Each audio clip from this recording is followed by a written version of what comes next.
Welcome to Take Me Through Your Day. On this episode, we have an airport facility supervisor.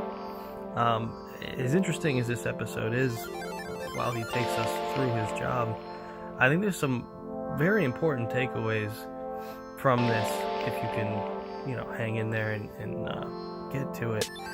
Just stories about joining the military at a young age and getting out of it. I think especially for anyone who wants to be a pilot as a career path, he goes very in depth in the pros and cons of what that means as far as the rest of your life if you choose to take that path. That being said, I'm sure we'll cut up some clips and throw them here and there, but this is a full episode with everything. If you'd like to be on the show, or you know someone who would like to be interviewed, you can reach out to us at TakeMeTYD on all social media and TakeMeTYD@gmail.com. Enjoy the show. Right now, I am a supervisor with a facility maintenance company. Facility maintenance. Well, can you elaborate on the actual gig? Okay, so pretty much, long story short, the gist is that they hire a bunch of people, but these people are all a part of a union. Okay. So they have to take people who are not within the union to try to govern those who are. However, because they are in the union, it is very difficult to do anything about it when they do something that's not allowed. So it's a lot of babysitting, I guess, would be a decent way to put it. Okay. Except you're not allowed to hit kids because they're not yours. All right. Well, I get a lot of questions now. And this is at an airport? Yeah, it's at an airport. So a bigger airport or smaller airport? Pretty larger. Okay. On the larger side. Okay. So let's get into just the general day. When do you wake up? All right. So I normally wake up somewhere around either 6 p.m., maybe 7 p.m. By 8 o'clock, I want to be ready, if not minutes away from being able to walk out the door. Okay. So that I can take care of any last minute things so that 8:30 p.m. I'm in the vehicle ready to go. Okay. When do you have to be there physically? Okay. So the dead limit on time is they want me there 10 p.m. However, it is extremely frowned upon to not be there at least 9:30 p.m. Okay, I could see that. Just to go back a little bit. So when you wake up, do you have like a routine that you generally have in that time, that window? Normally I try to jump up, I try to shower, shave, the general gist of the morning. And then I try to have my good morning cup of coffee at about 7 p.m. And then after that, if there is anything I needed to do that day, I try to get it done then. However, there's not a lot of places that I can hit up at 7 p.m. on a Wednesday, let alone 4 a.m. So normally just the normal gist that almost anybody would do before they run out, except instead of a 9 to 5, it's more of a 10 to 6:30. Okay, that makes sense. What do you do?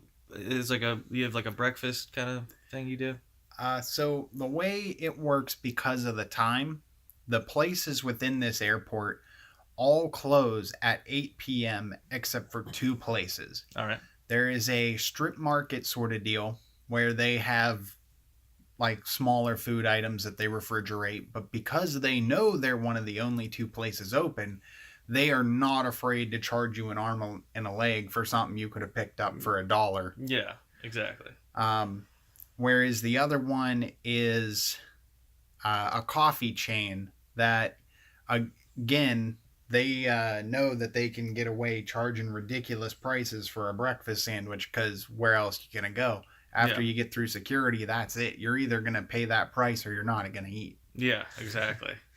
Okay, so you don't try to eat at home or anything before you leave? Or?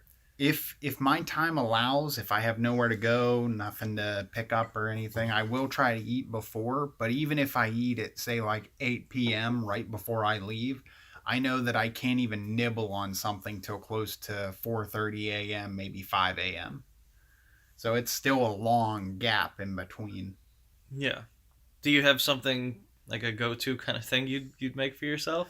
Uh, Thankfully, we have two different gas stations right down the road that normally I try to pick up gas, and then I'll pick up like a panini or something small to just kind of eat while I'm running. Gotcha. All right. So, well, how long is your commute generally? Thankfully, I have to go through both tunnels and the major city.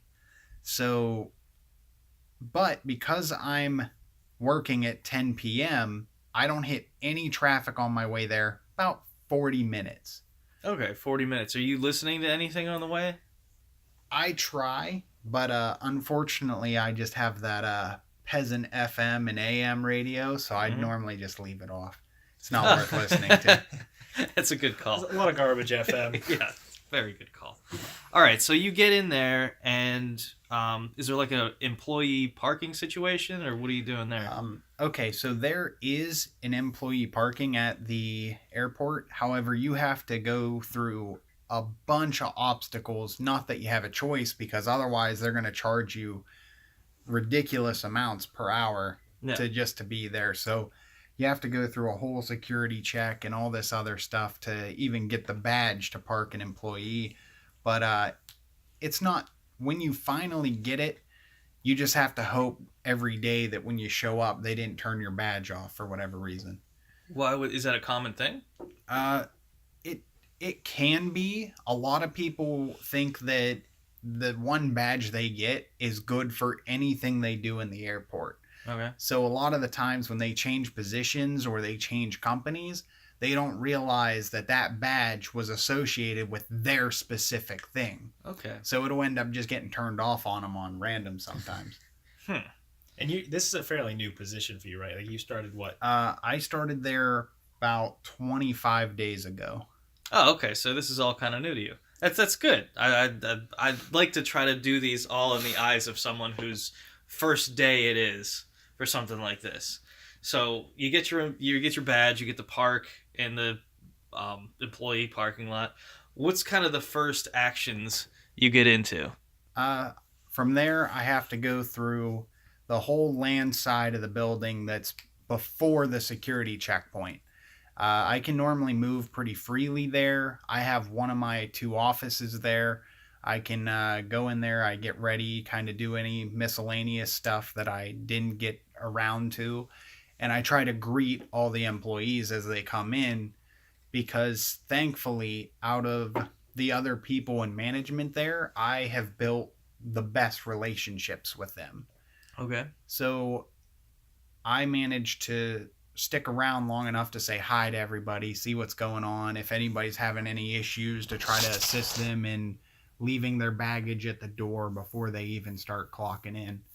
And that whole process normally takes about 30 minutes. So by the time 10 o'clock rolls around, I'm getting ready to go through the security checkpoints and head over to my airside office so that I can get everybody the keys they need for what they're going to operate and or complete for that night.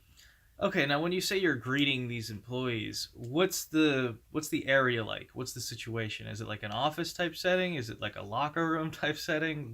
Where are you? So it is, the area I would describe it as is, it's kind of like almost a high school gymnasium sized room. Okay. With just rows of lockers. And then in the corner, I'd say probably taking up maybe even a quarter of the room, is a chain link fence that blocks it off, where they store machines and supplies behind there, so that as different shifts come in and out, they can lock it up to make sure that no one's trying to slip things out while they're running out the door. Because I'm in charge of about 35 employees per night. So when the other set come in, it's real hard to identify one person doing something they shouldn't when you've got 50 plus people in a small area. Yeah. I assume, is there like a big checkout process for things where it's like maybe a key bank or something that keeps track of, or are you the key bank? It's not electronic? Yeah.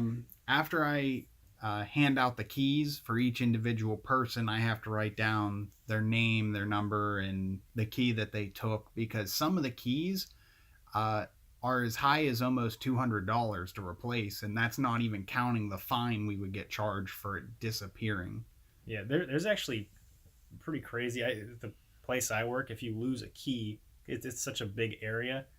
You could, they have a master key, a skeleton key for the entire, it's a campus, and if you lose that key, it costs them $2 million. What? Because they have to replace every single lock on the entire campus. Wow, that's intense. So I don't know if it's like the same deal there, or is it just like it goes to one thing or one area? It is. So for this particular key, I don't know how many keys are like it, but we have a certain security level on certain doors. And this one key will open up all the doors of that security level. Instead of having like a key card sort of deal, it's an actual physical key. But it also works on some of the machines too. So you lose one key, if it's got to be replaced or something like that, they might have to redo not only the doors possibly if they can't find a replacement to duplicate, but they might have to interchange the locking mechanism on some of the vehicles. Oh, I didn't even think about that. That'd be a whole other level too. What are some of the machinery that these keys would go to? Do you have like a short list of things you can give me? Some of them are like regular trucks and whatnot. Others are similar to the vehicles you would see kind of working on telephone poles, where they got a main area and then a whole firefighter sort of ladder with a cage on the end. And then some of them are as small as go-karts. Even like rideable lawnmowers, but instead of blades they have like buffers on it. Yeah. All right, so you get in there and you start greeting everybody. Now you're getting through security. Okay. Now, do you go through the general security that everyone goes through, or do you have a special kind of employee kind of situation? So I have to go through the same one as everybody else, but I get a little bit of leeway with it. I get to cut straight to the front of the line, of course, and I get to keep my shoes on and my belt as long as it's not a lot of metal. But everything else, anything the size of a cell phone or smaller or bigger, has to go in a bin to get scanned through. But like, I don't have to take off a watch or anything like that. Okay, so that's reasonable. So you get through security. What's the next move? Because of our particular airport being so large, I have to get on the airport subway and have to ride the subway train down to the other side of the airport. And from there, thankfully, it's only an escalator ride to my office. I actually have one pretty close, whereas my last job, it was like way at the far end of the air side. It was a hike to get to my office. All right, so then that answers the question, do you have an office? You have an office. Is that something you're spending the majority of your time in, or is that just kind of where your home base is? That's just kind of like where my home base is. I kind of touch in there at the very beginning when I'm assigning out keys and assisting people and helping them understand any special projects that are submitted. But after that, I normally grab a set of keys myself, and I'll go up and use a go-kart for the majority of the night before returning to the office to sign everything back in. Okay. Now, you get done giving everyone keys and, describing these duties or whatever. You get in the go-kart. What are your tasks? What are you up to? All right. So this is where it's actually really beautiful for me. During the night, there are 4 people within management within this company. Okay. For the 10 p.m. to 6:30 a.m. shift. Each one of us, despite it not being written or spoken about, we all have a certain role that we play within this night term shift. Okay. My personal role is I pretty much do employee to management relations. As long as I keep a good relationship with everybody, I start to low-key learn all the things that are troubling people that they would never have shared with anybody else. Oh, that makes a lot of sense. But the difficult part is that a lot of the time, when they want to pull me aside and chat to me as a person, not as someone in management, I have to take what they're telling me, knowing that I can't do anything to help them if they don't want me to share that information with the people that can help them.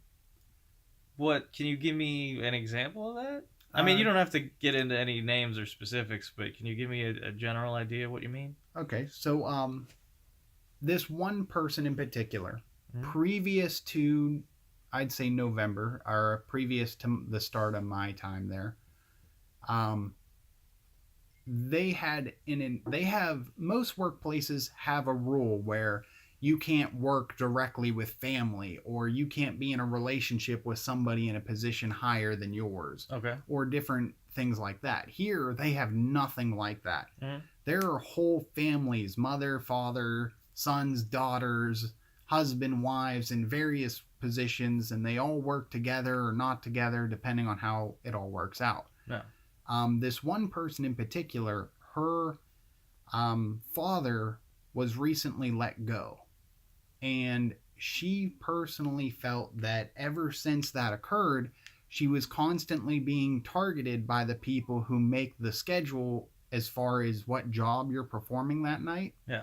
To give her the worst positions or worst jobs that she specifically has been vocal about hating, and yet she finds herself on it very often. Okay. But when they say they don't want you bringing that up to the people who make the schedule, it's real hard to try to help them get out of that spot when the one person that can help them is the person they don't want you to tell. Why? It's off topic. I mean, it's not off topic, but in that particular situation, why would she not want to let them know that she's not happy with that? Or See, does she? And If it's she had just already not enough? been vocal about the not liking those positions, then why not bring it up? Well, to those who are more knowledgeable about union to management relations, normally when someone within the union makes a complaint or says they feel they're getting taken advantage of, it immediately gets submitted as a grievance. And it's almost like you're trying to file paperwork against that person in management. Okay. So yeah, I've never worked anything with a union, so I didn't know. Yeah, it's all good. So if she were to bring it up and cause an actual scene about it, it would get submitted as she's almost trying to write up the person who's making the schedule, which would cause, obviously, if that was not the instance, if she was not intentionally getting picked on, she certainly would be afterwards. Okay. I definitely see it now. It makes a lot of sense. So there's a lot more logistics when it comes to the union, and we have to really keep that in mind. Yeah, during I this whole got. conversation. We'll Like, get you're into not- some union questions. You're not part of the union. I am not Correct. a part of the union. But you are dealing with people in the union. Yeah. Correct. Okay. Yeah. So that requires a bit All of discussion. 35 people underneath myself are a part of the union. Okay. And then there's 4 of us who are not, that are a part of management. Mm. But none of us are greater than the other. Yeah. It's just we all play a different unspoken, unwritten role. Yeah. And Alright. but Good. like on the same note, sort of, do the other people like their job there? Do the people under you seem to like their job? So the 35 people underneath me, a lot of them will say that it is a job. It is something that they show up. They all are very vocal about. They know how easy their job is. And they get paid a lot to do it. Mhm. To the point where they're actually making more than the people in management above them. Yeah. Because one of the beautiful things with the union is if you pay your dues, all of your benefits as far as dental, health, etc., it's all covered. It's done. Yeah. And they would say that it's something they do that they don't mind, but there's very, very rare you talk to one of them and they're like, man, I can't wait to come to work today. Yeah, I can see that. Especially, have most of them been there a while too? Yeah, some of them, I think the one that's been there the shortest has been there for 6 years. Wow. The All right. longest is 44 years. Holy shit! Now, I imagine with you saying that it's kind of hard to get into those jobs, right? It's definitely one of those jobs where you're not going to find it on Indeed or something like that. Well, yeah, I mean, that's a big part of what we're doing here is Yeah. finding the stuff that's not going to be online.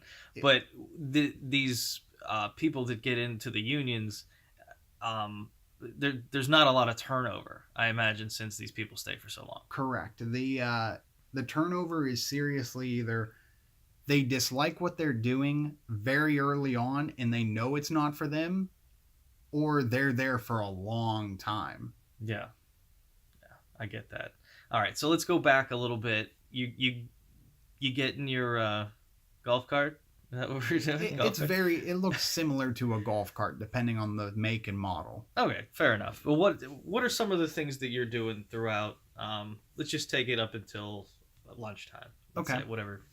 So up until that point, my entire job in and of itself is I go around, I literally drive person to person. I go, whoever I run into first, I don't see them until I went through all 34 other people. No. And each person I stop, I say hello. I might have a short conversation.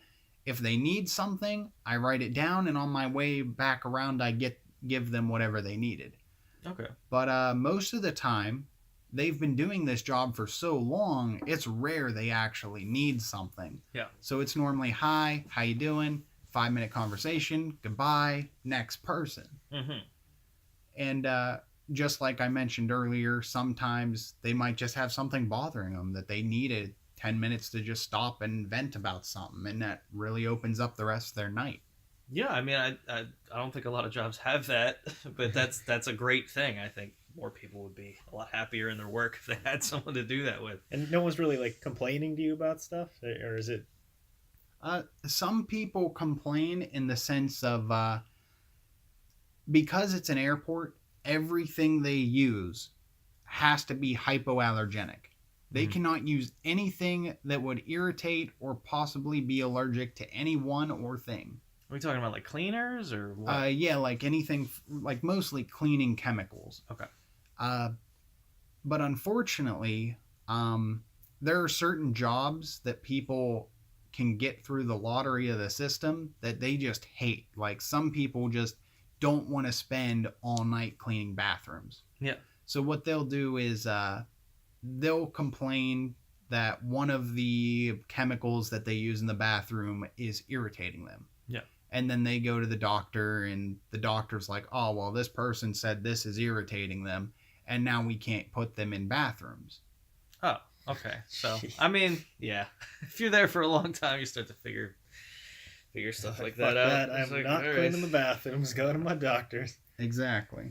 And it's gotten so bad to the point where out of the 35 people, we only have 6 or 7 now that haven't gone to the doctors to complain about the chemicals. Oh, yeah, once word gets around. Mm-hmm. But the worst part is that the chemical that a lot of them are saying they're having issues with is it's a popular chemical called ozone. I'm not personally that familiar with it, but from what I understand is it's water, but instead of being H2O, from what I read, from what I understand is they put 2 extra oxygens on it. So it's H2O3, and it really rips apart whatever you put it on. Okay. But after, say, like 60 to 90 minutes, it just goes back to being regular water. That's very interesting. Yeah, I've never heard of it. It's something that I've never heard of before this place, and I haven't done a whole lot of research with it because I don't use it myself. I'm not hands-on with that particular item. Okay. I've heard of like ozone machines, but not like an actual Yeah, chemical, and like heavy quotes around that. And it's like, yeah, we have a couple ozone machines. They look very similar to power washers, and we'll just fill up somebody's power washer, and they'll just go into the bathroom and just go ham, and they'll just spray everything down. that's awesome. Yeah, it's cool to get That's to a do that. Very intense way of cleaning a bathroom. 'Cause I know they do that at a lot of venues when they're like, because they get disgusting. Oh, They yeah. Just hose it all the down. whole bathroom down. Blow it out. Okay, so that the job in general? Is just you driving around and talking to people? Exactly. I get on the cart and then I go person to person asking them what they need, if they need to chat, anything. If they're good, I roll on to the next person and I just continue this loop until they have their first break, lunch, or second break. During those times, I'm supposed to conduct either an inspection or to remove myself completely from their site. Okay. What kind of things are you inspecting?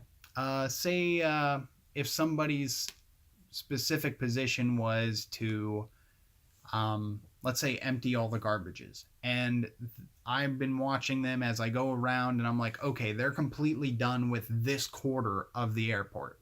Okay. I just have to write down on a piece of paper that I'm inspecting this person under this job on air side, and I go around and I make sure they actually took the garbage out of them. Okay. Yeah. And that's it. Pretty straightforward. If they did it, they get all outstanding marks. It's great. If it was something more intense like the bathrooms again, and they're cleaning multiple things within, sometimes I say outstanding. Certain things are maybe acceptable, like you could tell they got lazy on it. And then there's a last box that's like, there's no way they touched it. I mean, they didn't do a fucking thing, and it's just a checkbox. And do you get a lot of that? I mean, when you talk about people being there for a long time, I can't imagine there's a whole lot of I don't know, slacking off for that long. Either you do it or you don't do it. Exactly. Right? They definitely, we have a couple people that are suspected of not doing things. Okay. And then we have certain people that are like, they love being like, say they love being as close to the planes as possible. They want to work the jets and the gateways and everything in between. If that's really their passion for whatever crazy reason, I can put them there and I don't even have to see them all night. And I know that it'll be beautiful when they're done. Oh, okay. So where is the cutoff of like what you guys do? Like you're not going to be handing out like tickets to people. You're cleaning. What else are you guys doing? Like what are all the jobs that you would be overseeing anyway? Like cleaning bathrooms, collecting trash, making sure the floor is spotless. Yeah, they do everything from bathrooms to trash to the main tile and carpet throughout the entire airport. They have both a vacuum and a buffer that look like riding mowers, and they'll just ride those all night. Yeah. Then we have people on land side that do the elevators. They do the people movers. It's kind of like a magic carpet. You just stand on it and it rolls. Nice. And then we have a special project crew that are used specifically for when a company says, hey, we have people that we employed to be doing this, but they're just not doing the job right. So we'll pay you X amount of money if this designated night you can just come in and do a full detail. Yeah. Kind of like you would get on your vehicle, except they'll do a portion of the building. Yeah. Yeah. That's Are they doing anything out like by the planes, like out on the like runway or anything like that? Or is that all separate? That is what I used to do with the other company. That was all outside maintenance and working specifically with the companies. Whereas this position here is more the facility. Like in the facility in this example is the airport. We take care of any I don't want to say janitorial because it's a lot more than that, but that's an easy way to simplify it. Yeah, that's a chunk of it at least, right? Anything from the cleaning to the actual maintenance of it. And depending on what exactly breaks down, it might be tasked to fix it in some way. But of course, very, very, very few people there have any mechanical knowledge. So if there's like a light bulb out, you guys take care of that? No, not even that. It has to be like one of our own machines, like a vacuum almost. Like something real ridiculous. So I remember earlier, like before we even started recording this, you were talking about them spraying down the bathrooms. Mm-hmm. And then I asked you about the toilets because you said people don't really like cleaning the bathrooms, but they don't clean the toilets. You said somebody else does that? Is that somebody in your crew that does it? Yeah, so... Or is it another company, quote unquote? They do it. However, they only have to do like a general wipe down. Nothing like you would do at your home. until it's that night where they take those power washers in and they just blast the whole toilet. And then they have a special vacuum that just sucks it all up. I want to do that so bad. It sounds very enjoyable. I don't know why. They get paid a lot, especially after their fiscal year ends. Their new minimum gets even higher, so they'll be getting something like $16.30 just for walking around and picking up trash. So how much? What's the raise every year?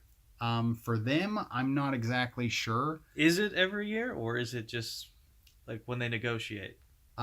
It's a mix. I know that when the companies come in to negotiate for this contract, it can change drastically. But because they are a part of the union, they will never get told to leave. Yeah. They are the crew that will always be there. Yeah.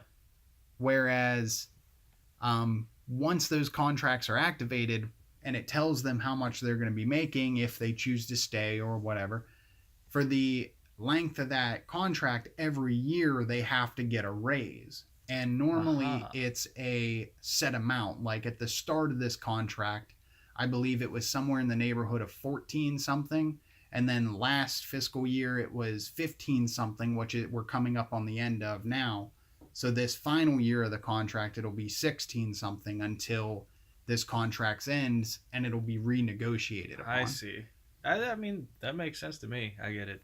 Yeah, it sounds awesome. Most places I've been, you ask for a raise like after 2 years. I'm like, here's a quarter. Yeah, or here's 10 cents. Like that's gonna be life changing. Yeah, it's a mandatory thing that's already been written upon, regardless of whether you were a part of the company before or after or anywhere in between. All right, so let's talk lunch break. When are you taking lunch? All right, so the beautiful part of my specific position is that I'm way too high to actually do any work, but I'm way too low for decisions to actually hurt me when they go bad. Okay. So for myself, I can take lunches or breaks anytime throughout the night. Okay. But the job, just riding around on a go-kart or golf cart or whatever I feel like picking, and then just going up saying, hey, need anything? How's your night going? Yeah. All right, bye. Is so easy. I feel like my whole night is a break. Yeah. But the very first store that opens up that doesn't charge you an arm and a leg for breakfast is a McDonald's. And they open up at 4:30. That's when the app kicks on. But they start serving people at 4:15. Okay. So I normally take my lunch break at about 4:30 in the morning if I want to have one. Otherwise, since our shift ends at 6:30, sometimes it's easier to just come home and eat something real quick before I go to bed. Okay. And this is a salary position too, so it's not like... Correct. Yeah, it is a salary position, but when I break it down, I'm making about $20 an hour. Okay, and I mean salary position, that being a salary position, you do have just set hours though, right? Correct. Yeah, they told me right off the get-go that I will be working 40 hours. Okay. They said I'll work more than 40 hours about as often as I work less than 40 hours. And then the guy slid in saying that'll be never. So well, that's perfect. I've been hearing a lot of people complain about salary positions lately, and it's nice to see someone who's actually getting a good deal. Yeah, I'm getting a wonderful deal there, and to the point where I go there and this is one of 3 places I've looked forward to going to work. It's actually a lot of fun when I'm there. Granted, I'm only like a month in. Yeah. But it's so easy and so wonderful, and I play such a nice role while I'm there that I don't mind doing the 40 hours. And sometimes I can do just a tad more, because the trick is that I can leave. I have to be the last one out the door. Okay. So if anyone has trouble clocking out, I have to do the paperwork to say, hey, this person's clocking out at so-and-so time. So-and-so has an issue. And there's always at least one. And then after that, I have to wait for the next manager to come in for the next shift. And then we trade walkie-talkies, keys, etc. And then I'm out. Okay, that's nice. I mean, speaking of all these nice things, how did you come across this job? How did you get it? All right, so I worked for a mixture of 2 airlines and a ground support company. Okay. So in the airport? In this exact airport. These 2 airlines were well enough off that they could afford to run an airline, but they weren't well enough off to have a ground crew to refuel, to pull the plane in, to push it out, to put the baggage on, to run ticket counter, transfer the bags through security, just that whole gist. Yeah. That whole process is normally broken up in between 6 and 7 jobs, but I did it all. Oh. So it was really easy though, because I did everything from big 747s down to little puddle jumpers and just jets the size you would assume that a private company would use. Yeah.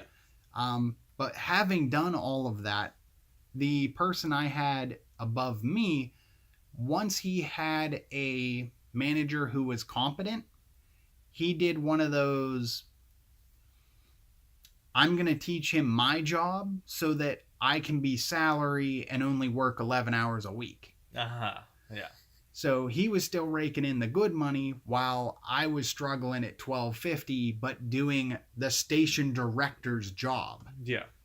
Which gave me a ton of experience that most people have to spend a decade to get.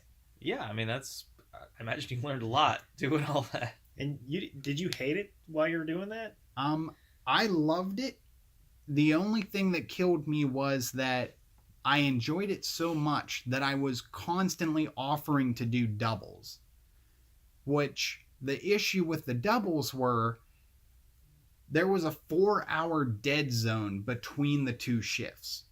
So not only would I do an entire shift, but then I had to spend 4 hours unpaid just hanging out there until the next shift started. Yeah, because you don't want to go home and go through the whole...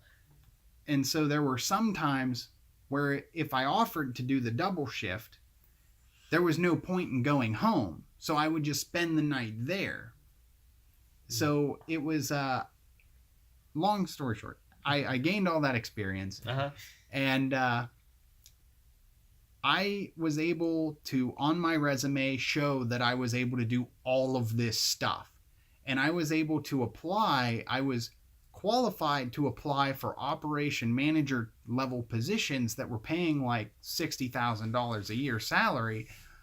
But because of my age and just general overall resume, they were like, okay, on paper, this person is 100% qualified, but we're looking at his age and how young he is. There's no way he can actually do this, because a lot of those positions were held by people in their mid to late 40s, if not older, who weren't willing to deal with somebody in their early 20s. Yeah. It's a little bit of ageism, but whatever. Yeah, so I'm sure it's not the same all over the country, but in this specific area, that's how it was. So whenever the company I was working for went under, thankfully I grew so close with a lot of bigger people in the airport, they were able to tell me where to go and who to apply to just to tide me over till I got somewhere else. Yeah. It just so happens that the position they put me in to hold me over was the best position I've had so far. Good. Because before I was doing a much more difficult, much more demanding job for a whole lot less money. Yeah. Whereas now I'm getting paid a whole lot more money to do not a whole lot. Not a whole lot. Well, I mean, it's amazing you got so much done in such a short amount of time. Yeah, this was only about a year, right? Correct. If that, right? That was not even a year, because it would be a year this April. Mm-hmm. So I still got a good couple months before that would occur. Yeah. It was just a lot of the people in this area, this geographic location who work at the airport, I don't want to speak for everybody, but the overwhelming majority of them that I have encountered and associated with have anywhere from no education to have learned everything on the job and just barely have their GED. Yeah. So a lot of the time, me already having a 4-year degree plus a private pilot license, so I was able to know all the CFRs of the AIM and knew all this FAA stuff, that I was able to very quickly climb into positions just by default because I knew how to do jobs that the people in them didn't even know how to do. Yeah. Well, all right. I have 2 questions. I want to bounce back for 1 second, then I want to get into your pilot's license. But when you said that you were doing doubles and you'd just spend the night at the airport, is there any kind of accommodations for situations like that? You can go into the nitty gritty on this one because I remember you mentioning the area. Okay, so this is going to be a rough answer. Go for it. There is no accommodations whatsoever. They were like, here's the office, do what you got to do. Okay. They didn't give you a mattress. There was no cot. There was no blankets, no pillow. Is there a couch or something? There was no couch. A couch. I had to take 4 hard plastic chairs and string them together and just find a position to lay on them. Wow, that's terrible. The Spring for a couch, people. Spring for a couch. Yeah, even a cot. Like they don't even have Or, a yeah, cot. a cot. That blows my mind. Yeah. The worst one was the morning supervisor with that company called off. Yeah. And there was no one to do it. And of course, the station director at the time couldn't be bothered to do more than 11 hours. No doubt. So I ended up having to not do a double, not a triple, not a quad. I had to do a penta shift. Really? So I went in Tuesday night. I didn't come home till 3 days later. Wow. I didn't get to shower. I didn't get anything. But thankfully, I had the foresight to bring clothes, a toothbrush, and other thing because I knew I wasn't going anywhere. Yeah. And you were forced to do that pretty much? I mean, like, it was like, do this or else you can leave. So I don't want to say they forced me to do it.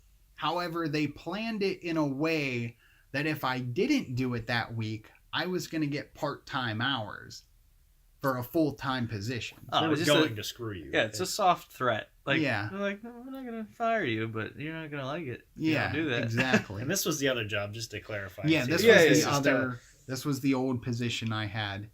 But it's still worth talking about. Yeah, it's very worth it's talking about. fascinating I just want me. to make sure there's like people can tell the Yeah, difference. Like it's a good this one. new job's way better. Yeah, Way it's better. it's wonderful. Before I was a ramp supervisor, so the unfortunate part with the ending of that was the company right next door to us tried to offer me, hey, we heard through the grapevine that the key company that you have a contract with is about to call bankruptcy. If that occurs, because of your performance, because we are aware that you're the acting station director for this company, we would love to have you come on as a supervisor, and we'll even pay you more than you're making now, and you can work as many hours as you want. You can make your own schedule. Yeah. And for somebody at the time that could have worked like 10 plus hours a day, 5 days a week, I had no problem with that idea. Yeah. But when push came to shove, the drug test was done, the background checks were done, everything was set up to start with this company. They slid in and were like, hey, now that you just went through a month of headache, we're pretty confident that you're not going to say no. So remember all that stuff we told you? Yeah, we're going to actually make you the lowest position in our company. What? So, of course, I took that moment to say, no, you're not going to put me with people who don't even have a high school education after I've spent 4 years in college and got a private pilot's license for this specific field. Yeah. I'm way too overqualified for what I was doing, let alone to do something lower. Exactly. All right. And what happened with the other company too? Because this is, I know there's a story in this one. Okay, so this particular company had a contract with our airport that they were given X millions of dollars, and they had a lot of side private loans for X millions of dollars. Yeah. And they were told within the majority of their loans, the majority of the millions of dollars, that they didn't even have to pay it back if they hit certain performance goals. Yeah. They were not hitting them to the point where even a year after the deadline, they were only flying to 2 of the 10 promised places. Uh-huh. So at the end of that year over the deadline, the airport was like, look, we're going to start repoing your planes because you can't even pay gas. Yeah. And you want us to forgive a multi-million-dollar loan. So they ended up just kind of coming out of nowhere saying, you know what, we've had it. We know you're not going to pay this back. We're going to come after you in court. And since we're the authority at the airport, you might as well close up your doors because we're not going to let your planes come in here anymore. I mean, what are you gonna do? I mean, at that point, it's like, you know, what options do they have really? And is the store director, or it's not store director, is the director the one to blame on that one, or was it the people management above him that were letting him slack this much? It was actually the CEO of the company himself. He was actually active at that airport supposedly, yet none of us have ever seen him. So apparently he was in the area and constantly at the airport, but never to be found. And then when they finally bit the dust, it was so out of the blue that all of us even showed up to work that day. And they told us, hey, thanks for driving all the way here. We'll pay you for 3 hours for having driven here, but we'll call you when we figure out what's going on. Uh-huh. Next thing we know, they said, hey, in about a month's time, we're going to start back up and we're going to be revitalized, energized. We're going to be ready to go. And then that month later, we got a call saying, hey, you know what? We're closing doors. Thanks for holding on a whole month without collecting any pay. Have good luck. Shady stuff. Yeah, that's messed up. And wait, I know I'm digging a lot in this old job, but I know you were telling me a lot of this before. Whatever did happen with that director, because I know you told me that like they found out that he was not doing his job, right? Oh yeah, they found out that not only was he not doing his job, but I believe he got into a lot of trouble with the airport because he was also considered our security liaison, who is the person that if we don't take all of our security keys and all of our identification badges that give us access to all the airport's areas that are not okay to be in, we can give them all to him instead of back to the airport directly. Uh-huh. Since he got such short notice too, he felt that it wasn't his responsibility, so he just took them all.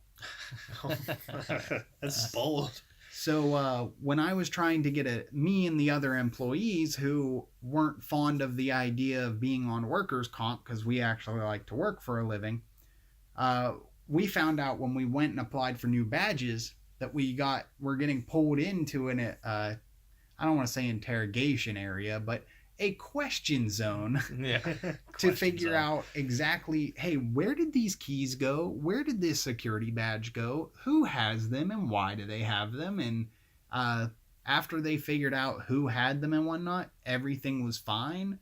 But it did cause a lot of difficulty for those ex-employees to find new positions. And when they did, it added an entire month to their start date.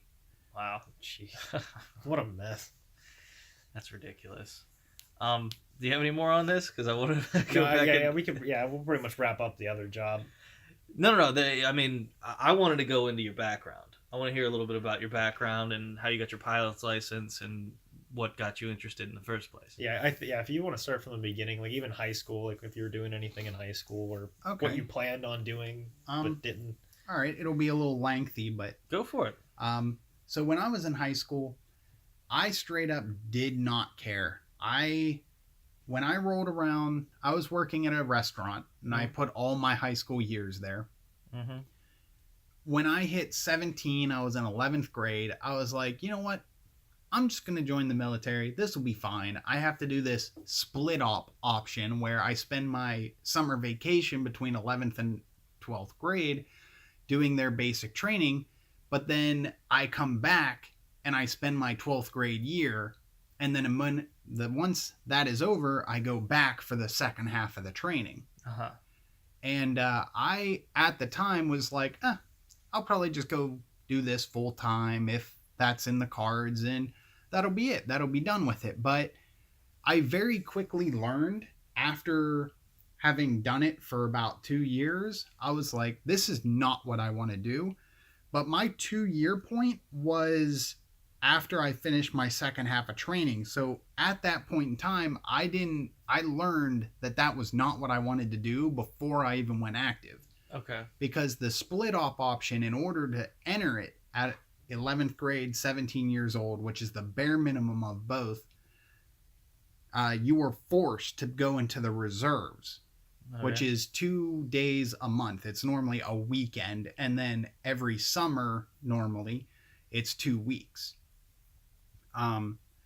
But I very quickly learned, after I got back from the second half of that training, that this was not what I wanted to do. Yeah. I spent, I think, an entire month. I don't think I left the living room. I slept on the couch. I played video games till I died, like passed out, and I was out on the couch. I did this for a month because I was just totally lost. Well, what was the thing that set you off that you knew that this wasn't for you? Specifically, I hated how the military's rank structure worked. It was not about what you knew, the time you put in, the experiences you had. It was flat out who was able to obtain that rank and why. So, can you elaborate on that a little bit? I don't. Sure. Say, for example, you and me as people. Mm. If you spent 20 years in the service and you achieved a very high up enlisted rank, and I decided, hey, you know what? I want to be an officer. So I go off to officer school. The second I'm done, regardless of you having 20 plus years, I'm considered better than you.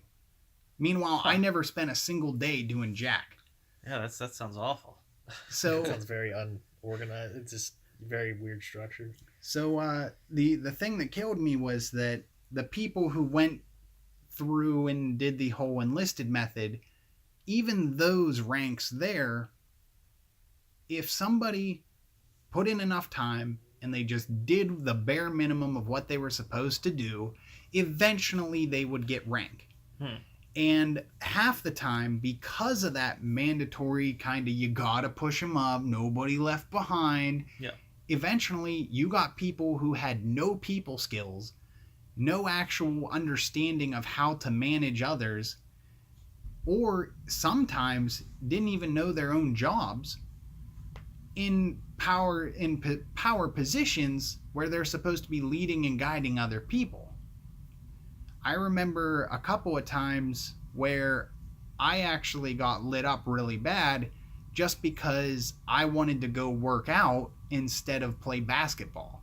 Yep. But because one of the people playing basketball was a higher ranked person, they were like, oh, okay, you don't want to play basketball with us because it'll be even teams? All right, well, we're going to go over to the side and he's just going to smoke me real bad. Which, smoke me means he's going to force you to do a bunch of push-ups, sit-ups, jumping jacks, whatever. Just is because you didn't extremely want to play unpleasant. basketball. Exactly, because I was more concerned with actually doing something with exercise, whether I was going to be running or preparing for a PT test. Yeah.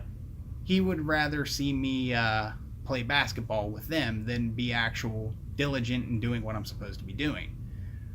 It was things like that that made me realize this is not a place I could be. Not that the civilian side is any better. There are a lot of managers and people in power positions that don't know what they're doing or got there because of who they knew.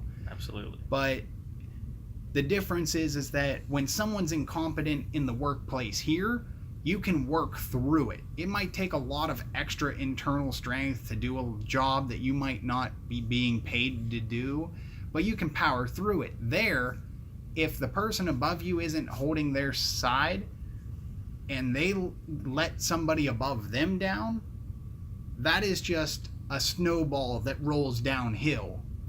If the moment they get lit up, you're getting lit up because they feel it's your fault for not having done it. Meanwhile, it would be solely on them for not having done their job. Got it. That sounds infuriating. Oh, it's awful, because it's not like they just scold you. They can actually take you out back and make you wish you were dead by forcing you to do all this extracurricular physical activity to the point where you're barely able to crawl to the next objective that they want you to do.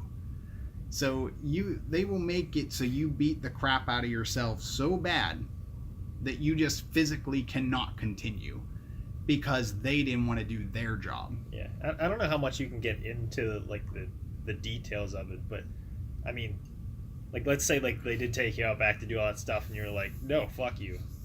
Like what would be the severity of that? What would they like? They just So I never did that, and I never saw anybody do that. But to my understanding, you would get this thing called, they would just kind of do paperwork against you. And it could be anywhere from you have to do X amount of time. Say you might lose a whole month of pay if you choose not to do it. Oh, they can do that? Yeah, they can literally make it so you still have to come to work and you still have to do everything. You just don't get money for it. So a lot of people were like, oh yeah, I'm going to do whatever he tells me to do, because a lot of them who have families and houses and things like that, they can't afford to go a whole month without salary. Yeah, that's insane. A And month? you can't just quit, right? That's not No, really no, in the that's, cards when it comes to... There are ways to get out, but the problem with getting out is, depending on how you do it, when you go to apply for other jobs, sometimes it'll be almost look like you had a criminal past when applying for civilian side. What do you mean? So like, let's say you do something to get you a dishonorable discharge. Okay. If whenever they're going through, say you're like, okay, well now I need to get a civilian job, that can sometimes, especially to people who don't have any military knowledge, that to them is the equivalent of having a felony on your record. So I don't know any people with felonies myself, but to my understanding, they end up getting the scraps of life unless they start a business themselves. I can imagine. Yeah. And by just like a regular civilian job, you just mean like, oh, going to work at the gas station. Yeah, kind of thing, anything and everything. Well, maybe not a gas station. I think they'll hire anyone at a gas station. But... Yeah, like if it's something that you need a background check for, like for example, at the airport, what I'm doing now, I don't know if you would get it or not. Just because of having that, they would definitely look into, well, why? And depending on the severity of it, you might not pass. I don't know. I don't know anyone who's ever had a dishonorable discharge and how their lives played out. Yeah, Yeah, curious. that sounds rough. Let's find someone and ask them questions about it. All right, so let's go back to your in your living room for a month playing video games. I'm so sorry. I went No. way off. That's what we want. Yeah, We want you to I get- dragged it off that point. So I was just kind of living in and out of my couch and the virtual world, that eventually my cousin, who did not have a close relationship with me at all at that point, me and him just kind of started hanging out because he started to realize that my brother, who he was close friends with, was not the greatest of people to hang out with if you actually cared about your future. Okay. So he started hanging out with me, and before I knew it, he was telling me about how he wanted to be a pilot and do all this stuff, and I started looking into it. I'm like, wow, they'll pay you this much money to just sit there on autopilot and let the plane fly itself? Heck yeah, I want to do that. I'll be inside, I'll be warm, I'm sitting on my butt my whole life. This is wonderful. But I quickly realized as I was going through the pilot training that towards the end, I started getting to meet and socialize with pilots. And they were telling me about their lives and some of the things that they don't tell you in school. Some of these people were just gone for like 20 days a month. Wow. I'm like, wow, you might be volunteering yourself for everything you can to scratch every hour off your monthly limit as possible. And the one captain I met from American Airlines, he was there for well over 25 years. He knew all the ins and outs. He was able to get all the bonuses, incentives. He was squeezing every dollar he could from this company. And he had the rank to do it because of the time in. Yeah. That he was making almost $400,000 a year. But it was costing him his entire life. When he had his 10, 11 days off, he didn't have anyone to share it with, no real family. He kind of stuck to the pilot's code of don't have kids and don't get married because you're just going to get divorced when you're never around. I didn't realize that was a pilot's code, but it's good to know. They have an actual term for it, and I wish I could remember. It's an actual acronym they use. Really? But it's pretty much the gist of don't have a wife, don't have kids, and if you do buy a house, accept that you're never going to see it. Huh. Well, I mean, all that being said, and not talking about the guy that's doing all the incentives and stuff like that, does a commercial, like a general commercial pilot, make a decent living? They can. To my understanding, after I finished mine, if I'd have pushed on and finished the last couple stamps I needed to be able to do it as a career, the very first thing they do is they attempt to get a job at the flight school that they graduated from, because that's just a stepping stone, but it also gives them a taste of what their future is going to be like. If you had a student for a 2-hour block, right? You spend 30 minutes before talking about what the lesson's going to be about, etc. You spend an hour of flight and then another 30 minutes talking about what they could do better or things they could work on. Okay. If the prop on the plane was only spinning for an hour, you only get paid for that hour out of the 2 hours you spent. I see. But that hour they got paid pretty good, which not if you're just a teacher, you don't really get paid that good. I think for the particular school I was at, they were getting paid $16. So really they were making $8 an hour, but they spent $20, $30, $40,000 for this completed, I can be hired to do this license. Yeah. And that's if you went to a community college. If you went to some place like Embry-Riddle, like they are the crown jewel of aviation, you're guaranteed to walk out of there $200,000, $250,000 in debt. Doctor level debt. Yeah. So, after you are a teacher for a while, you hit that magic number of hours that you need.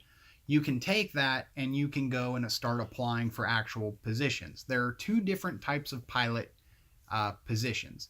You can either be on a more corporate side where you are only flying very MVP people. Like you're talking about CEOs, the people that own their private jets, celebrities. Yeah. And if they call up the company you're working for and they're like, hey, I want to go to Hawaii for like 5 days.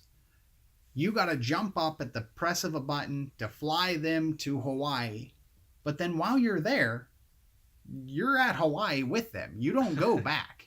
So you're getting paid to go on vacations almost.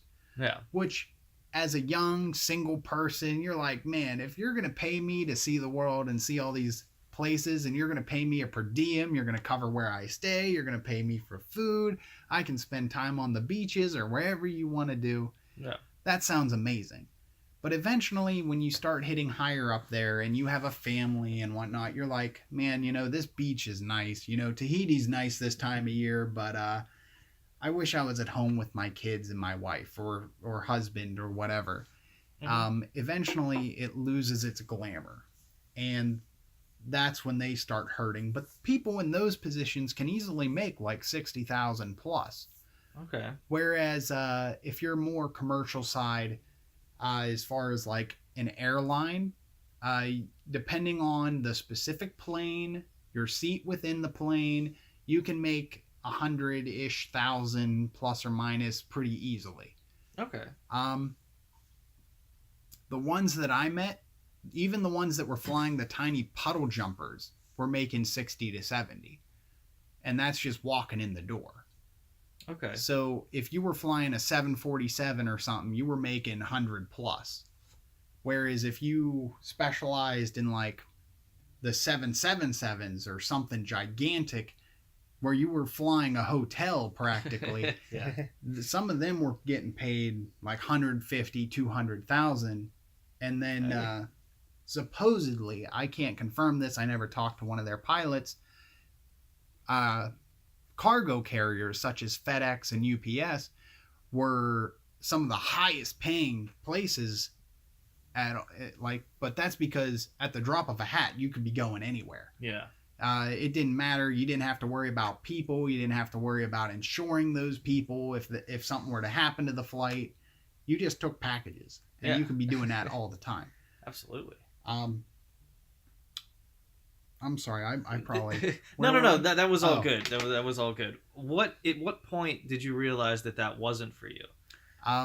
Okay, so being young and non-married and whatnot, I got quickly wrapped up into the idea of, wow, I could get paid to go on vacations and do nothing. Yeah. Very quickly I started to realize, like, man, as awesome as that would be for my 20s and 30s, I don't think I'd want to end my life in the 40s, 50s plus alone. Yeah. It was just one of those things where I just kind of sat down and talked to myself one day. That's cool that I'm making decisions for now, because a lot of the influential people in my life told me to always have a 5-year plan. Yeah. And at that time, I'm like, this 5-year plan looks amazing. But then I started thinking 10, 20 years. And I was like, that's just not a place I want to be. And unfortunately, no matter how high up you get in that type of rank structure, if one day in your late 30s you decide, I don't want to be a pilot anymore, you're walking out with an aviation technology degree or equivalent and a pilot's license saying, I might as well be uneducated and uncertified. What jobs can I do? Yeah, I mean, that's a very specific thing. So exactly. So there isn't any other translation to that degree to not be a pilot? Like, does it translate anywhere other than pilot or teacher? Okay. So unfortunately, there are other things you can do. You could totally go fly banners on the beach. Yeah. I doubt it pays as well. Think about that. Yeah, you could give tours, of course, Yeah. But if you want to get out of that and you are already locked into the license, they tell you from day one, before you even get the associates, the day one, they tell you, whatever you do, when you finish this, go back and get a 4-year degree. Because whatever you get that degree in, know that if one day you contract diabetes or you get a little too overweight or you start having health problems of any sort and they pull your medical, that's it. Your career is over. So they want you to have a bachelor's in something else to fall back on, because best case scenario, you're living that 20 days a month away from home life and you're like, this is awful. I don't want to do this. The best case scenario is that you go get a rotary certificate so you can fly helicopters and you try to work for a local news station or a hospital for life flight.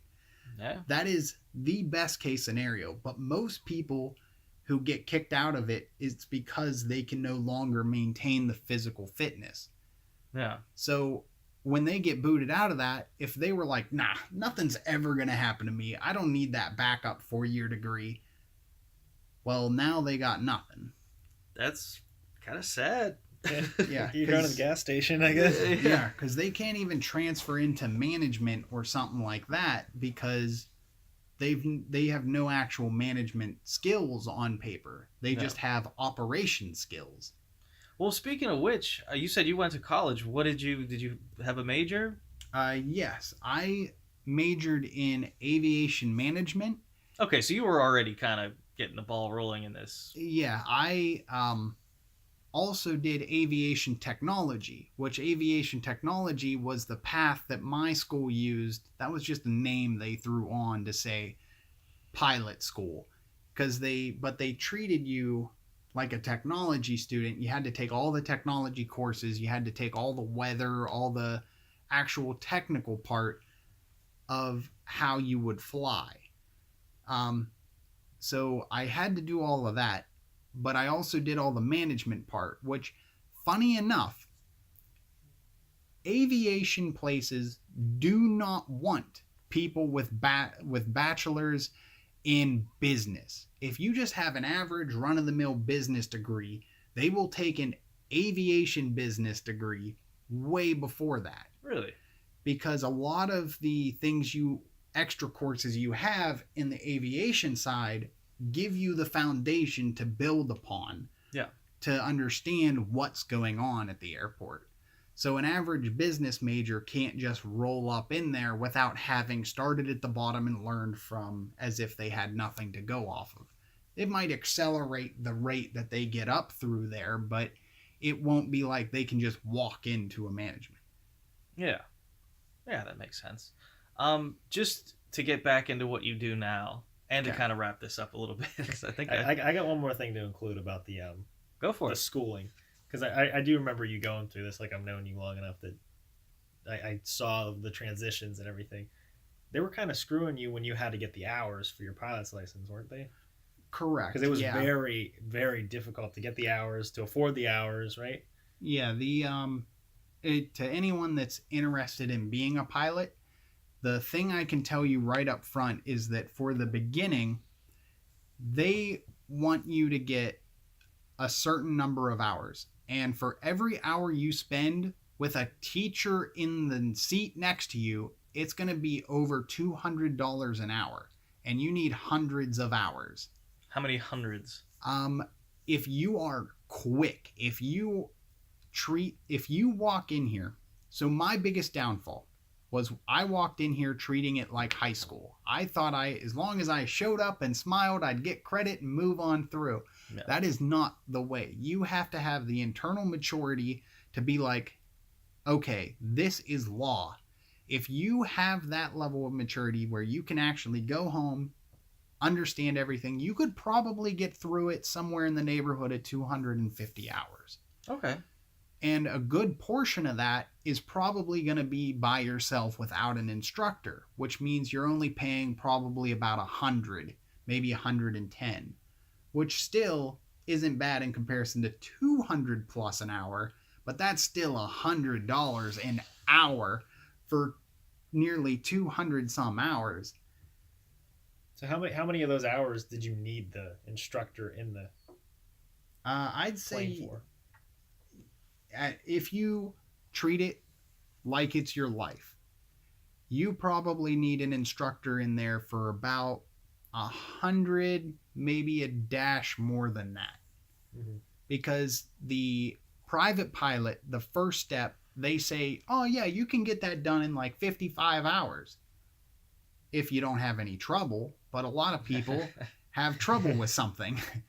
Especially if you go to a school like I did, where when it comes up to solo time, since we live up in the north, it's not going to meet their Goldilocks conditions for you to go solo all the time. Yeah. And every week or two, they're like, hey, guess what time it is? You haven't flown in 2 weeks. You got to come up here and spend an hour with us doing landings and takeoffs for absolutely no reason. Give us money.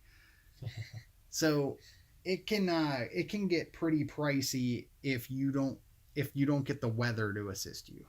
Yeah. And is it difficult? I mean, like, I know we don't live close to the airport, so you have to drive out to the airport. How long are you sitting around at the airport to get up into the actual plane? If you want to get an hour tomorrow, you want to go up to the airport, you want to get an hour. How long is that whole endeavor going to take you? If you want a 1 hour flight, it's going to take you slightly more than 2 hours, because The instructor, without a doubt, has someone before you, and they have to spend their 30 minutes before and their 30 minutes after. The moment they're done, they can start their 30 minutes before with you. Then you get your hour of actual flight time, and then you get your 30 minutes after. And so if you paid that money, you have to be there for about 2 hours to get 1 hour's worth. So if you need about 250 hours to be done, you're probably going to spend somewhere in the neighborhood of 500 actual hours, not counting drive time and various things in between. Yeah. And so during the half hour before you actually get in the plane, let's say the weather's perfect the first 10 minutes, but then just something rolls in and ruins the next 20 minutes, and they're like, oh, you can't fly anymore. Is that money just gone? Or did they give that back to you? So if the prop's not spinning, you're not paying. So even though I say 200 an hour, they already have it broken down that for every minute that ticks, you owe them this amount. Starting from the first half hour too? No, Or what's just when with the prop. Yeah, Okay. So for as long as the engine's on, if something happens, let's say you take off and you're like, okay, well, there's bad weather to the west and to the south. You get up there and you realize, oh, wow, it's actually right about to hit us. You immediately land and you only spent 20 minutes with the plane turning. You only owe them the 20 minutes, which in this case is probably like $60. Oh, that's nice. Yeah. Yeah, Even but though you also wasted your time driving out there. You getting wasted through your everything. time, you did all that, plus you didn't actually learn the lesson, so you got to redo that time all over again because you didn't actually learn anything. Yeah, but the takeaway is that it's a prorated rate, so Yeah. it's not full freight. It's and then to finish off what you asked was after the whole pilot thing, when I found out that wasn't for me, I immediately just kind of took a step back. I think I spent almost a year kind of going back to almost doing nothing. I worked this time around, but I kind of just needed to take a step back to realize, I kind of jumped on this because that's what my cousin wanted to do. At no point in time in my life was I like, piloting. Well, I thought that's what you said you went to college for. Well, It was. But I didn't make that decision until after I decided to follow someone else's dream. Oh, okay. So it was that far. Okay. Unfortunately, when he finished up, he contracted, well, I shouldn't say contracted, he was diagnosed with diabetes upon finishing. After tens of thousands of dollars gone, he couldn't even apply to actually do it for money. That's insane. Yeah, that sounds horrible. So, See, just to try to get a little goodness out of this, what does he do now? He does a mix of two things. He does office related work at a realtor, but now he also is trying to work his magic and be an entrepreneur on Amazon and eBay as trying to make a living flipping items. I see. Okay. So maybe one of these days we'll get an update on that one. Yeah. But that's still work in progress. We'll check back. But no, let's go back to your job, and just to wrap this up, do you have any pet peeves about what you do now? The only pet peeve I have is that because each one of us in management hold a different unwritten rule, sometimes I see other people who would be considered my equal. Just for a little background, I am overqualified by a long shot for what I'm doing now. Yeah. All the other people who I am equals with have less than a year of management experience altogether. Wow. So they will do obviously bad things, but because we are equals, I'm not allowed to speak out against it. For example, when it comes to giving each person a specific job, that is one single person's duty. They took the torch on that. They make the schedule. Yeah. What that really means is the people they don't like get the worst jobs all the time. So even though I'm like, that's awful, you shouldn't do that, we have 35 people and only 17 jobs, you can switch them around. Yeah.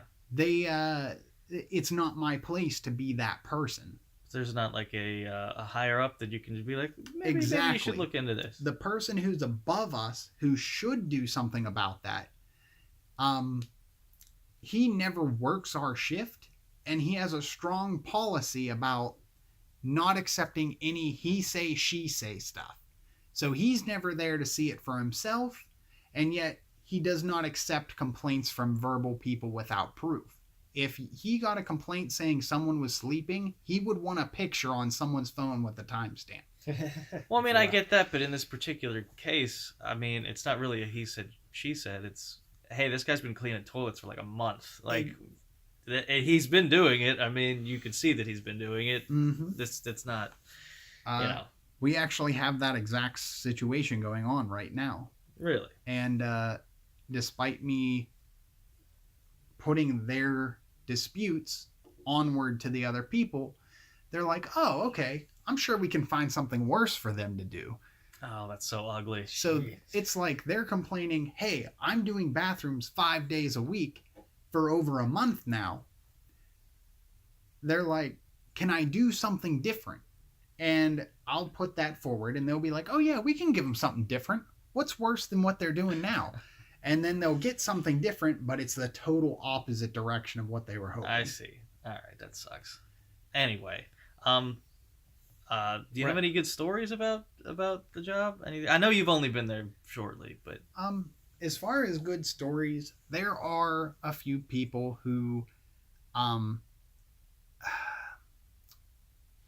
everybody has their own issues with someone for some reason, for whatever light. yeah. Unfortunately, though, these situations can sometimes boil over, and two people will start fighting about, for example, the one in particular was how often a manager or supervisor was coming down to check on them. They felt there's no way they went and talked to all these other people before coming to ask me again. And they sometimes feel that whether it is or isn't happening, that they're almost like leering over them, waiting for them to mess something up so that they can jump on them. And us as people, we're always going to make mistakes. It's not a big deal. It's as long as we recognize, like, hey, you know what? Okay, I might have messed up. They, sometimes they're right. Certain people are sitting there waiting for someone to screw up to pounce on them, and it causes a big explosion within the company where this person's friends are now against this person's friends. Oh, jeez. Drama. Exactly. So I just completely stay out of it, because since my entire position is just relationships, I only have to care about mine with them. And as long as I don't do something that's awful, which, if, say, for example, so-and-so didn't do this up to par. Me having a good relationship with this person, I could walk up to him, crack a joke, mention something, and it's no problem. They're like, oh, don't even worry about it. You know what? X, Y, and Z probably happened. I might have missed it. No problem. And they go take care of it. And it's done. Yeah. Just who it's coming from can have a drastic effect on that result. If the other person, who this person's friend might have had a problem with so-and-so that is so-and-so's friend, asks them that same way, they're like, oh yeah, I'll go take care of it. And then they'll just go chill for like 20-30 minutes, Yeah. and not do it, because it's like, how dare you ask me to do my job? Mm-hmm. So it's a lot of politics, but I personally have never had a problem with anyone, because for a lot of these people, they tell me, I have grandkids older than you. They see me as the heart's high-spirited child, and no one gives me a hard time because of it, and I have no problem playing that role if it's going to make my life there really easy. Absolutely. I mean, it sounds like you're really good at your job, so then, yeah, you wouldn't have any major issues. Told on multiple occasions from completely different friend groups that I have quickly rose to either the second or most respected and loved person there in 20-something days, just because, and I quote, I treat them all like human beings. I mean, don't- everyone should probably do that to everybody else, but Yeah. you don't get a lot of that. They because everyone doesn't have any management experience, when they hear the idea of human resources, they truly think that they are now just simply a resource to use up. And that's not how that's supposed to go. So when I come in there and I treat them like a person who has feelings, that's really all they ever wanted. And they absolutely love me for it. And I'm like, this should not even be an issue. You should be getting respected just for existing. But hey, that's none of my business how the other people conduct themselves, because I'm not in a position that can correct others that are my peers. Yeah. All right. So you want to start wrapping up the day itself? Sure. Go for it. At the very end of the day, everybody finishes up. It's normally about 5:30 a.m. They'll bring their machines down. They'll bring their carts down, whatever they were working on. And they just start emptying things, putting things back, because the moment we roll out of there at about 6:10, the other shift is walking in and grabbing the new supplies. Yeah. So we literally just put everything back. Well, they put everything back. I just sit there and wait for the people to bring me keys, and then I say, okay, this person brought me back key. You're just checking boxes. I just check my boxes, and the moment I get a certain number of boxes and all the keys are back, I just lock the box. I leave the office open for them to do whatever they got to do, and I roll out of there. So it takes me whatever amount of time it takes me to get the keys while they do everything else, and I roll out. I go over back to the non-security side, and I start socializing to make sure everybody's okay. I check in with the other supervisors or managers and see who needs what and how the night went. And if there's any paperwork that needs done, I real quick finish that. But that still is from 6:10 to 6:30. Yeah. I have 20 minutes to do realistically a 5-minute job. It's just I got a lot of travel time in between, just taking the subway and Oh whatnot. yeah, it's a big place. And then that's it. Anybody who had trouble clocking out, I make note of that. And then the moment they all leave, I can roll out right behind them. This is just good to go. I just go to the parking lot, use my pass, my security pass to get out of there, and we all just go home. And then we repeat it all over again the next night. So, in summary, I show up, I greet everybody, we all go through security together. Mm-hmm. I unlock the key boxes, I give everybody supplies, I just write down names of who took what, and then I make sure they return it at the end of the night. And in between that period of time, I just ride a go-kart around, make sure everybody's happy and having a good time. After that's over, we all leave. Sounds like a pretty sweet gig. It's you not can't beat bad. that. Speaking of sweet gigs, do you have any advice for someone who'd want to get into this type of field? Anybody who wants to get into something like this, the biggest thing I would tell them is that unfortunately, there are a lot of jobs, and this is one of them, where they actually have a policy where because they're union and we're not, they do not promote people who used to be under them to then be on the same level. I see. They have made 2 exceptions because they were struggling to find people qualified. And both of those people have been, to my understanding, have brought a chip on their shoulder because of it. I see. I could see that being a very difficult thing to, work through. Yeah. So the people who they've had trouble with, who they disliked for 20 plus years, now that they finally got some power in their hand, they're taking 20 years worth of aggression out on somebody who might not even really deserve it. Yeah. So if you want a position like this, you have to build management and people skills and get years of management experience somewhere, and then transfer from management to management. So you have to find a company who has no problem taking someone who was a regular run-of-the-mill employee, bringing them into management, which in and of itself can be hard because too many places want you to put a whole lifetime in somewhere before even considering you. So it's hard. It's one of those gigs where the way I did it was, I think you have a very unique, like the case that other people can't really. I had to walk into totally different jobs, acting like I was already boss material to get a job when I was never a boss somewhere else before. Yeah. And then after actually getting the experience, so it was one of those you had to fake it till you make it to get into there to make the experience. But once you get in one, that just starts butterball snowballing into other positions of management. Because if you pick up a place and you work there for X amount of years before they finally make you management, you might as well have just went to school for it. Yeah, absolutely. All right, so we'll wrap it up with some random questions just to keep it light, keep it going. Favorite breakfast? Go to. You're on vacation. You have anything you want? If I can have anything I want for breakfast, I'm a big fan of probably like yogurts and parfaits and fruit bowls. All right, interesting choice. I like it. What's the best advice you ever got?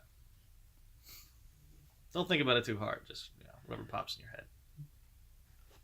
I know this is not going to sound like advice, but one of the best things I've ever been told is that sometimes in your life, you're going to find moments where you actually have to handicap yourself to not hurt yourself. Okay. Do you have a example of something? If you find that you are feeling like you are way more competent and capable than those above you, sometimes it's best to just pretend and act like you're not. And that might help you more than if you acted like an arrogant person to that individual. Yeah, that's good advice. I like it. That's the most unique advice we've got on here so far. Definitely. And most people, it's always pretty good. But yeah, I like that. What movie do you think you've seen the most? The movie I've seen the most would probably be Princess Mononoke. Oh, okay. Nice. That's a new one for the show, too. I like it. If someone gave your 18-year-old self $1,000, what would he do with it? What would I do with it with my knowledge now? Or No, at 18. At 18, what do you think you would have done with it? At 18, I unfortunately had a few people that I had as friends that weren't willing to part with their money very much, but I wanted to go out and do fun things like get hibachi and stuff. So Hibachi's fun. So I would sometimes just hit people up and be like, hey, do you guys want to go to hibachi on me? And I'd end up blowing $100, $200 just going out to eat or spend a day doing something on my expense just to have a group of people to go out and do it with. I get it. I like that.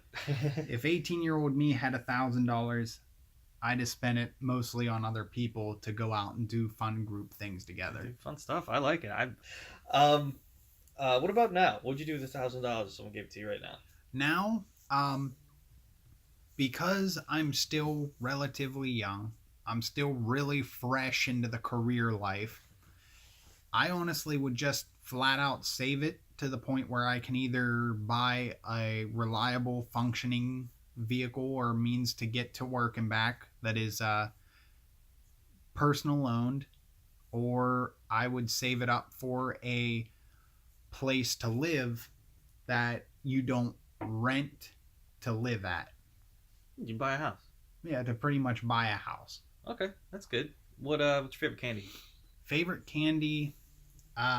Any in the world. You have your choice.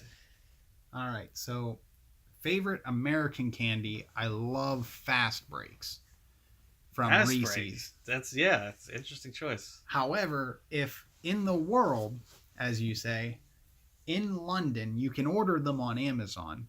They have these Kit Kats that they make specifically in London that in between the wafers, they infuse with peanut butter. And it's pretty much a Reese's, but with the wafers of Kit Kat in it. Yeah, that sounds wonderful. Yeah, I'm going to have to I have to go to London or Amazon. I'll just go to London. Anyway, teenage crush, like a crush. childhood, It's like a kinda, celebrity. Like a of celebrity? your formative years. Celebrity crush. Dang.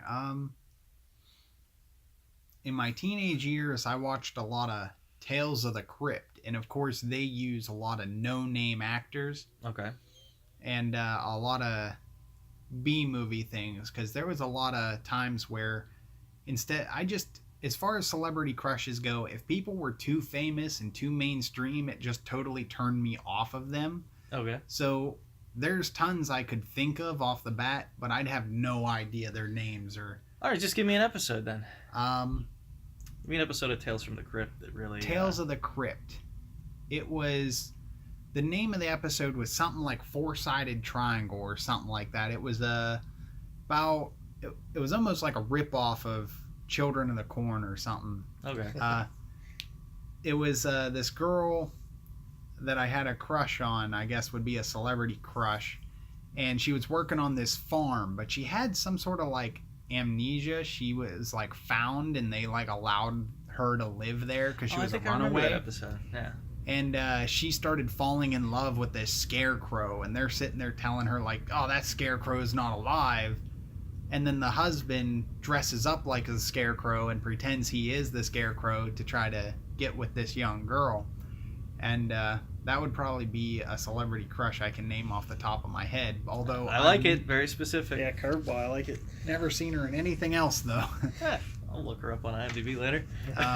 Um, Where are we at here? Is there anything you'd change about yourself if you could change anything? You mean something that right now to affect the future?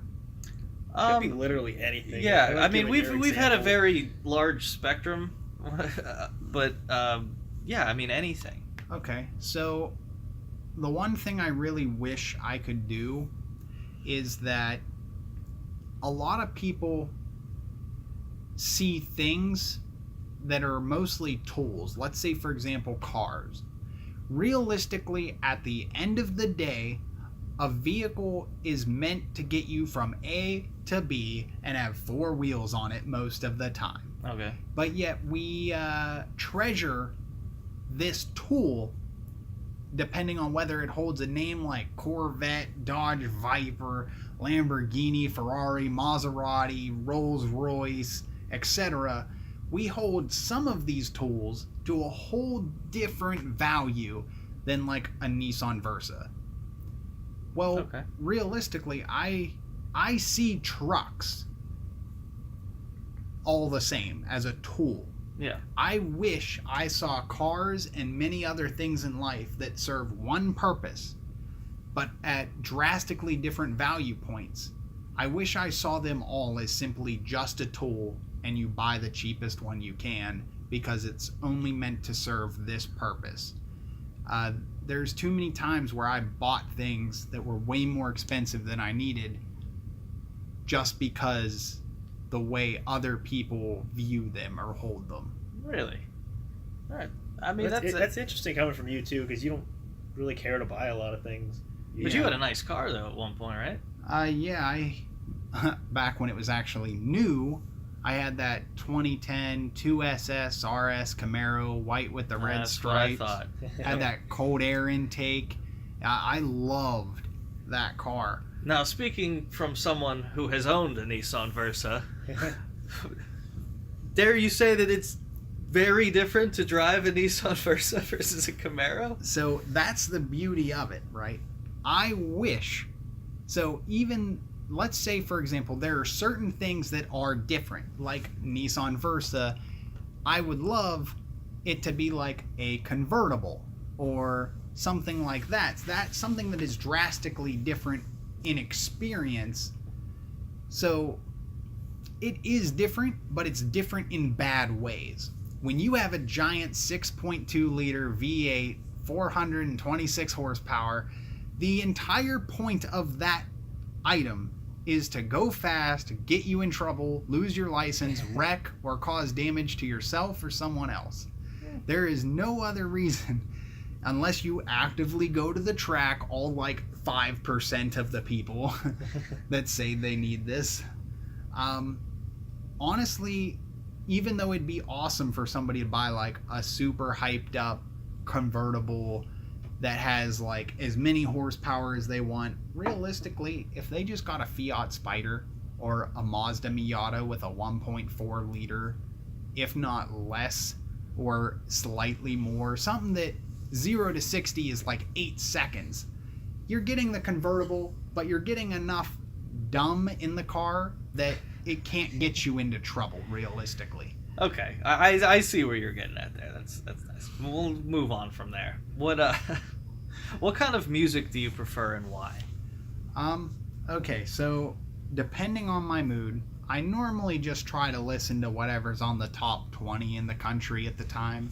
Okay. But sometimes I just have this mood where I gotta reach far back and I'll listen to like 2010, maybe 2008, what was popular back then, specifically like rock, or as it slowly transitioned into what we now know as pop rock. And Heavy quotes around that one. yeah, now it's just pop or whatever they call it nowadays. I sometimes like going back and listening to throwbacks, but most of the time just whatever they're playing on the top 20s. All right, that's fair. Let's see if we get the advice thing right. Oh, what's the hardest time you ever laughed? Hardest time I ever laughed. Okay, so there's a real awful website that you should never ever go to. And but sometimes they have I guess mature adults would call them edgelords, just people who are intentionally trying to make people angry for the sake of laughter. Oh, okay. And they'll say just extremely insensitive things. There's just compilations of people who put pictures together that are extraordinarily insensitive. And it would had to have been something on there. I can't think of an exact one. Can you plug the site? Or do you not want to plug the site? 4chan. Oh, all right. There's one. It was a screenshot of Jimmy Neutron, the guy who was working at McSpanky's, and it was his quote with the subtitles on it. Just a picture of him. He's like, "Big McThankies from McSpanky's," and of course at the top they wrote something like, "When you're in jail and they let you pick up the soap without ramming a whole Nigerian tribe up your ass," and then at the bottom, "Big McThankies from McSpanky's." Jesus Christ. Just insensitive things like that are they get me going real good. All right. Excellent. What is there something that you wish you had learned earlier? Something you know now that would have helped you a lot. It doesn't have to be elaborate. No, just whatever comes to mind. I wish I would have understood exactly how little education truly mattered back when I was in high school. Yes, you need to get that diploma. Yes, because of the way the world is now, most people have to get a degree, but it's not necessary. There are tons of people with very little education that go and start their own jobs, who run manual labor, who pick up a trade, who do a lot of various other things to make a living for themselves. We were just like force fed so badly that like if you don't get a master's, you're just going to be sitting out back with homeless Joe and his dog. And that's not realistically the way it is.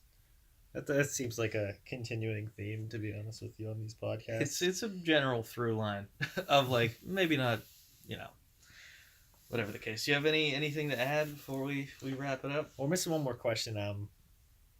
We usually end with is where do you see yourself in 10 years? There we go. So in 10 years, I do still see myself at an airport. However, the problem is that even up to like half a year ago, I was qualified for and have received offers for operation manager type positions that were paying 60 to 80,000 a year. Yeah. But they were all at different airlines headquarters, which are way far away. For someone who just got out of college, you can't just pick up everything and move with no money in your pocket.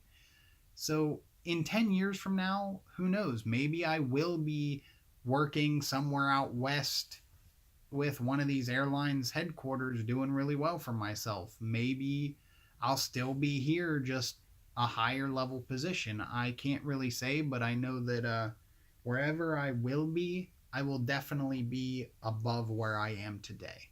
Nice. But that keeps your options open. I like it. I think that's a good place to end. So thank you for doing the show. Yeah, thanks for doing it.